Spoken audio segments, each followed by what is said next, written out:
Hello everyone, I'm meteorologist Charlie Ironmonger. Thank you so much for joining me today for your noon news and weather update from the First Alert Desk. Now we've got news out of Greenville where two people are now being charged in the fatal shooting that occurred yesterday on Conley Street.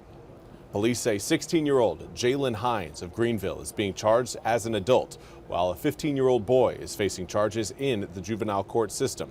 Both have been charged with murder and 2 counts of attempted murder and discharging a weapon into occupied property. Killed in the shooting on Conley Street was 27-year-old Taekwon Mayo. The victim's mother said she was inside her duplex when she heard 5 or 6 gunshots outside. She said her oldest son and her 17-year-old son were both outside at the time. Police say a total of 13 people were taken in for questioning. They say early information shows the shooting stemmed from a dispute between 2 groups of people. And now I also want to highlight a story out of Goldsboro where a mom and her 2 kids are missing. Goldsboro police are asking for your help in finding these people. Now, police say 31-year-old Jasmine Wilson was last seen with her 2-year-old daughter, Jade Wilson, and 4-month-old Zayden Sutton at the Irish Inn Motel at 1104 Sunburst Drive at around 9 a.m. on June 10th. Police say Jasmine is 5 feet 8 inches tall and about 220 pounds.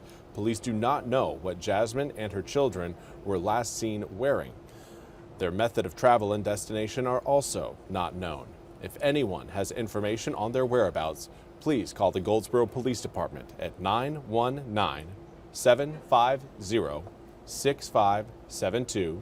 That number you can find on the bottom of your screen.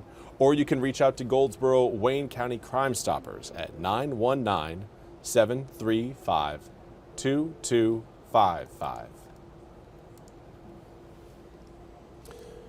And now for a look at your forecast. It is hot, it is humid yet again, but it is not quite as hot as humid as it was yesterday. Every day that we can say that is a nice day, especially considering where we have been temperature-wise over the past several days. Right now, we've got 90 degrees along the Neuse River, southerly wind at about 5 miles an hour, but of course, your feels like temperature still in the upper 90s. Feels like 98 degrees outside right now in New Bern.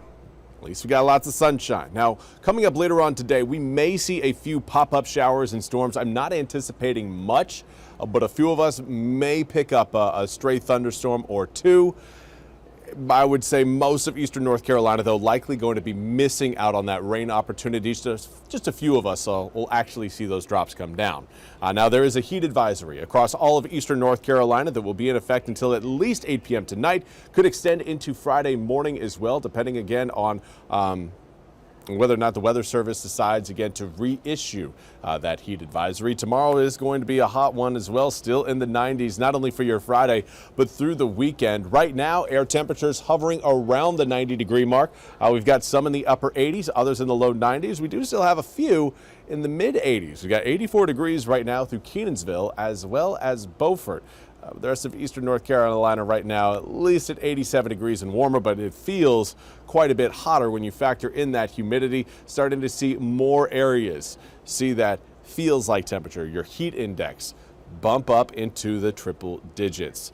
Again, we are cooler than where we were yesterday. Similar pattern, again, about 5 to up to 10 degrees cooler in some areas, and that is certainly encouraging news for those of you who, like me, are done with this extreme heat in June. This is supposed to happen in July and August. This is way too early for the dog days of summer, but regardless, this is what we got. 93 degrees at 1, turns to 96 between 2 and 3 p.m., 94 by 4, 93 by 5, 91 by 6. Now, areas that do end up catching some raindrops will end up seeing some cooler air temperatures. That is, again, going to be something I know everybody who sees rain is going to be very happy with. But overnight tonight, again, maintaining air temperatures in the 80s as we head towards 9, 10, and 11 p.m. at night. I want to give you guys a look at kind of the big picture of what we've got. That high pressure system, again, continuing to scoot further and further out to the east, heading towards Bermuda.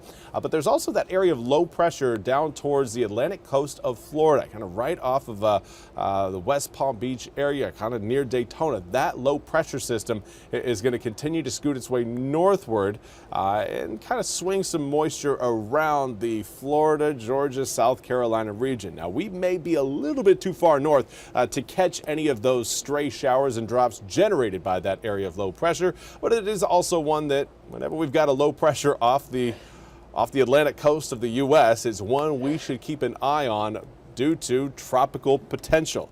Now, again, the National Hurricane Center is showing no tropical cyclone activity is expected over the next 7 days. So again, it's one we'll watch, but not one that's going to be, at least at this point, giving us any sort of tropical headaches in the near future.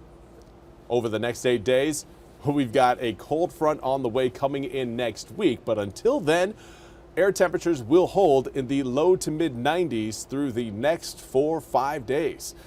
94 coming up for tomorrow and Saturday, 93 Sunday and into Monday, 91 on Tuesday, and then Tuesday and into Wednesday, that frontal boundary is going to move through eastern North Carolina, and it's going to drop our temps back to normal. So it's not like we're going to be, dropping back down into to fall-like conditions or even spring-like conditions. No, we're still very much in the summer weather pattern, but 87 degrees is going to feel quite a bit better than, say, 94 degrees we're going to see tomorrow, or even the 95, 96 degrees we're going to see later on today.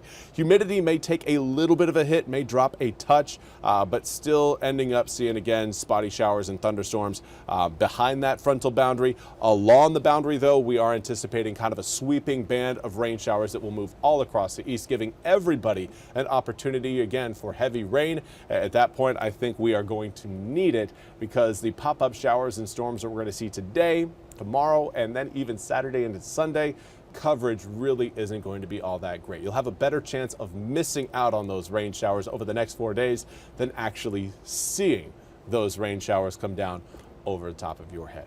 But that's all we have time for today's noon news and weather update from the First Alert Desk. I do want to say Vernon Bryant Jr., I don't know if it's your birthday or somebody else's birthday, but happy birthday to whoever's birthday it is, Vernon. Thank you so much for joining me over on Facebook. We'll be back with more news and weather coming up at the top of the hour. Until then, I hope you all have a wonderful Thursday.